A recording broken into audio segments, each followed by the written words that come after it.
টানা কয়েকদিনের ভারী বর্ষণে দেশের সবচেয়ে বড় স্থলবন্দর বেনাপোল কাস্টমস হাউস এলাকা ভয়াবহ জলাবদ্ধতার কবলে পড়েছে। এতে কাস্টমস ও বন্দরের স্বাভাবিক কার্যক্রমে দেখা দিয়েছে স্থবিরতা।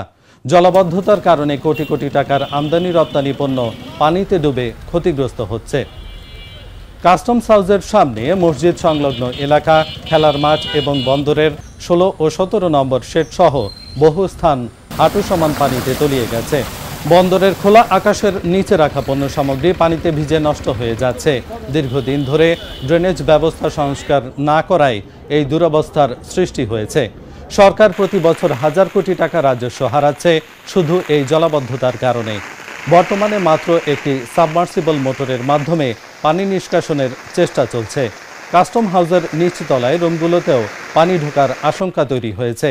জলাবদ্ধতা নিরসনের জন্য একটি স্থায়ী ও সমন্বিত প্রকল্প ছাড়া সমাধান সম্ভব নয়। স্থানীয় সমাধানে কমপক্ষে 2 বছর সময় লাগতে পারে। ফলে বাণিজ্যিক কার্যক্রম এবং হাজারো শ্রমিকের জীবনে নেমে এসেছে চরম সংকট।